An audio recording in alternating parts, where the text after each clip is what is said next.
Professional ఆర్టిస్టులతో నకిలీ ఆటోగ్రాఫ్లు తయారు చేయించిన యూట్యూబర్ సార్థక్ సచ్దేవా రోడ్డు పక్కనే వాటిని విక్రయించిన వైనం. పిల్లల నుంచి పెద్దల వరకు వీటిని కొనుగోలు చేయడం గమనార్హం. గతంలోనూ వార్తల్లో నిలిచిన సచ్దేవా బాలీవుడ్ సెలబ్రిటీల నకిలీ ఆటోగ్రాఫ్లను రోడ్డు పక్కనే అమ్ముతూ ఓ యూట్యూబర్ ఒక రోజులోనే 3200 సంపాదించాడు.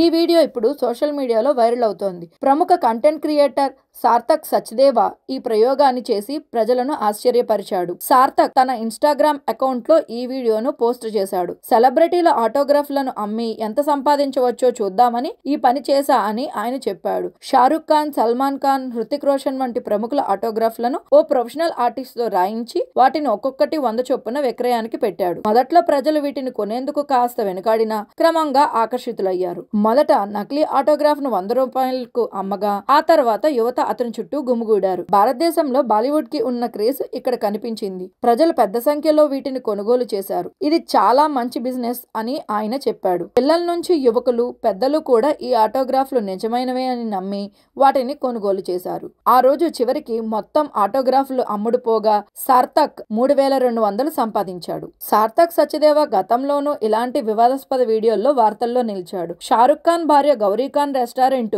తోరీలో నకిలీ పన్నీర్ వడ్డిస్తున్నారని ఆరోపించాడు. ఓ వీడియోలో ఆయన అయోడిన్ టింక్చర్ టెస్ట్ చేసి పన్నీర్ ముక్కలు నల్లగా మారడంతో అది నకిలీదని ప్రకటించాడు. అయితే రెస్టారెంట్ యాజమాన్యం ఆ తర్వాత స్పందిస్తూ ఆ వంటకంలో సోయా ఆధారిత పదార్థాలు ఉన్నాయని, అవి అయోడిన్ తో సహజంగానే స్పందిస్తాయని వివరణ ఇచ్చారు.